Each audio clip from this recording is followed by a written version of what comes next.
කාලෙම හදේවිනෝ මව පැසිනා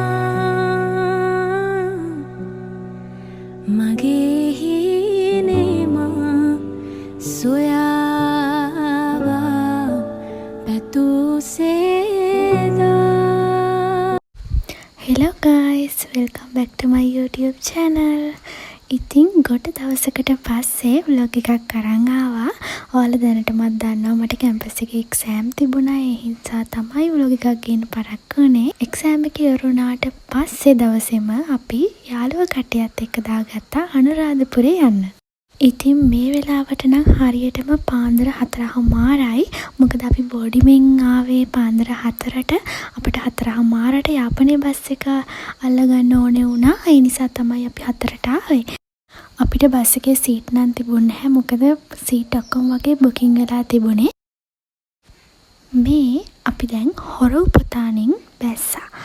යාපනයේ බස් එකේ ඇවිල්ලා හොරවපොතානින් බැහැලා හොරවපොතානේ ඉඳලා තවත් බස් එකක් අපි යන්න ඕනේ අනුරාධපුරයට යන්න. ඉතින් මේ අපි ට්‍රින්කෝවලේ ඉඳලා ෆස්ට් ටයිම් අනුරාධපුරේ යන්න එන්නේ. ඉතින් මේ හරියේදී අපිට චුට්ටක් වහින තැන හරියට දැනගන්න බැරි වුණා. ඒ හින්දා තව පොඩ්ඩෙන් අපි යාපනයටම එක්කයි යනවා. කොහොම හරි අපි හොරවපොතානෙන් බැස්සා. මේ වෙලාවට පාන්දර 5:00 විතර ඇති. ඉතින් බලන්නකෝ ඉර පායගෙන එන්න හදන්නේ. මේ වෙලාවට කොයිතරම් ලස්සනයිද කියලා.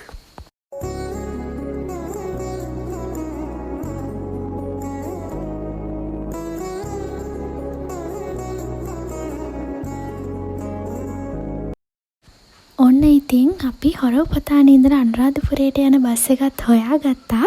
ඉතින් මෙන්න මේ බස් එකේ තමයි දැන් අපි අනුරාධපුරයට යන්නේ.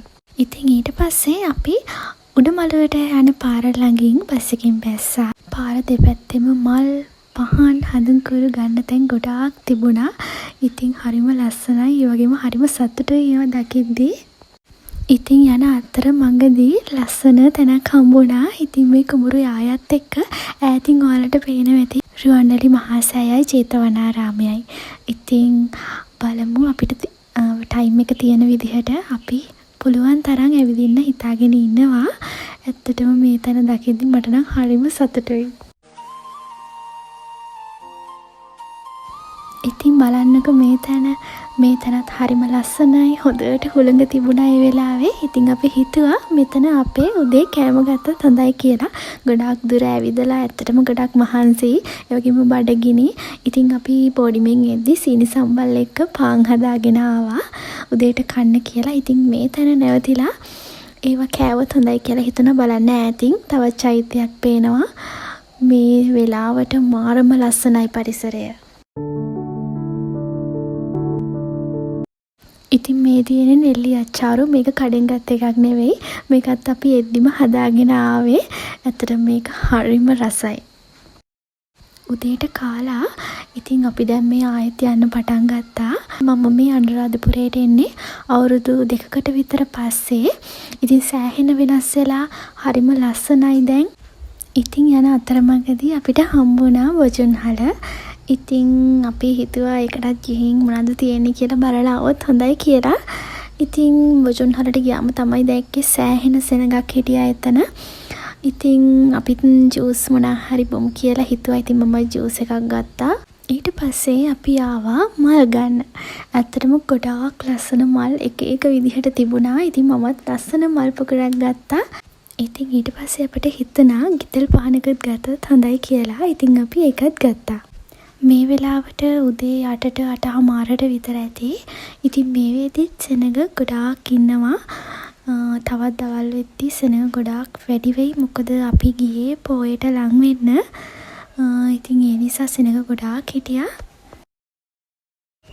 අපි මුලින්ම ගියේ ශ්‍රී මහා බෝධියට. ඉතින් ඇත්තටම මෙතනට ගියාම පුදුම තරම් හිත නිවෙනවා. ඉතින් අපි ගියාට පස්සේ හරි ලස්සන දෙයක් වුණා. ඉතින් එතන අත්තම්ම කෙනෙක් ඉඳලා අපි හැමෝගෙම මල් වලට පැන් ඉස්සා.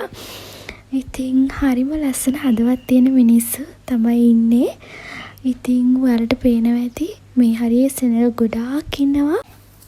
කොහොම හරි ඉතින් ඒ සෙනඟ මැද්දෙම අපිත් හොඳට වන්දනාමාන කරගත්තා ශ්‍රී මහා බෝධීන් වහන්සේ. ඉතින් කියන්න ඕනි මම එවනම් වීඩියෝස් ගත්තේ නැහැ. මොකද මෙහෙම වීඩියෝ කරන එකත් මගේ හිතට මදිකමක් වගේ. මොකද මේ වගේ තැනක් තියෙන්නේ මිනිස්සුන්ට වැඳ පුදා ගන්න. ඉතින් මම ලොකුවට වීඩියෝස් ගන්න කැමතිත් නැහැ.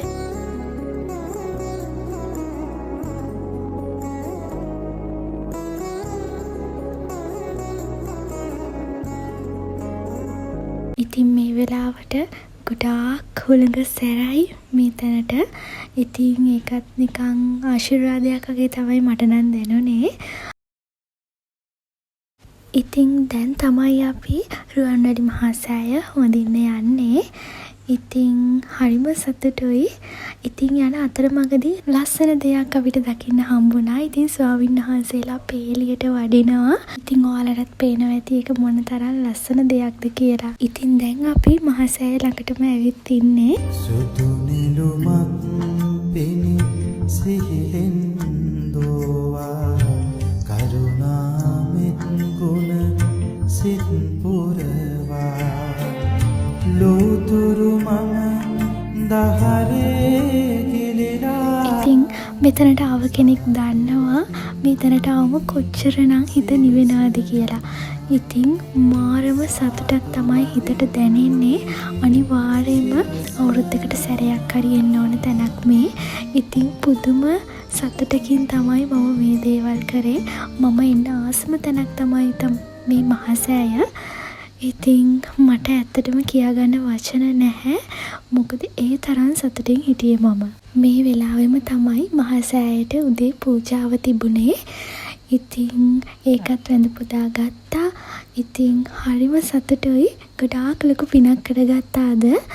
ඉතින් ඒකත් බලාගෙන අපි මෙතන චුට්ටක් වෙලා නතර වෙලා හිටියා. මොකද ආව ගමම්ම යන්න හිත දෙන්නේ නැහැ. කොච්චර පරක්කු වුණත් චුට්ටක් වෙලා ඉඳලම තමයි අපි ගියේ.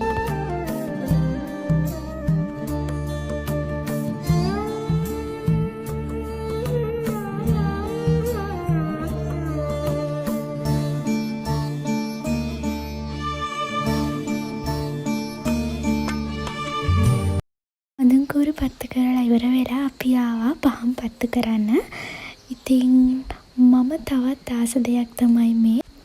ඉතින් මේ පහන් වල ආලෝකය වගේ ඔයාලගේ ජීවිතත් ලස්සනට ආලෝකමත් වෙලා තියෙන හැම ප්‍රශ්නයක්ම විසඳිලා හරි ලස්සනට ජීවත් වෙන්න හැමෝටම ලැබෙන්න ඕනි.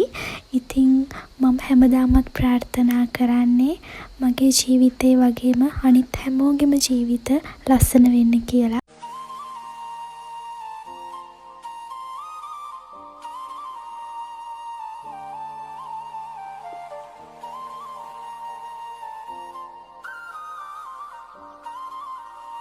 ඒ වැඩ ටිකත් ඉවර කරලා අපි දැන් මේ යන්න තමයි හදන්නේ. ඉතින් යන්න නම් හිත දුන්නෙම නැහැ. ඒත් ඉතින් යන්න වෙනවා. ඉතින් ඊට පස්සේ අපි මෙන්න මේ රෙස්ටුරන්ට් එකට ආවා දවල්ට කන්න. ඉතින් අපි එද්දිත් මේ වෙලාවට දවල් 12යි ගාණක් මට මතක විදිහට නම්. ඉතින් මේ වෙලාවට මෙහෙට හරිම රස්නේ අවුවත් හරිම සැරයි. ඉතින් ඒ නිසා අපි ආව ගමම්ම බීම ටිකක් ඕඩර් කරා. ඉතින් කොච්චර වතුර බිව්වත් මේ ටයිම් එකට හරියන්නේ නැහැ. කූල් දෙයක්ම තමයි හරියන්නේ. ඉතින් අපි ඕඩර් කරේ ෆ්‍රයිඩ් රයිස් එකක්. ඉතින් ඔන්න ඒකත් ආවා. මේ තියෙන්නේ ඒක. ඇත්තටම මේක හරිම රසයි. දැන් ඉතින් කන්න තමයි තියෙන්නේ. ඉතින් අපි කාලා ඉවර වෙලා එහෙමම බස් එකට නැංගා ආපහු එන්න. ඉතින් පැය 2:00 3කට විතර පස්සේ අපි ආවා ආයෙත් ඩ්‍රින්ක් වලට. ඉතින් මේ වෙලාවට හවස 4ට විතර ඇති. ඉතින් අපි රෑ වෙන්න කලින් කොහොමද එන්න තමයි ප්ලෑන් කරගෙන හිටියේ. ඉතින් හරිම ලස්සන දවසක් අද. මොකද යාළුවත් එක්ක යුනිවර්සිටි ලයිෆ් එකේ මේ විදිහට චූටි ට්‍රිප් එකක් දාගන්න එක හරිම අමාරුයි. මොකද වැඩත් එක්ක. ඉතින් අපි ගොඩාක් දවසක් ප්ලෑන් කරලා තමයි මේ දවස් දාගත්තේ. ඉතින් අද ඒක යන්න පුළුවන් වුණා. ඒක ගැන හරිම සතුටුයි. ඉතින් ඒ වගේම ලොකු පිනකුත් අද කරගත්තා. ඉතින් හරිම සතුටුයි. ඉතින් ආයෙමත් දවසක ලස්සන vlog එකකින් හම්බ වෙමු. එතකන් ඔයාලා සතුටින් පරිස්සමට ඉන්න.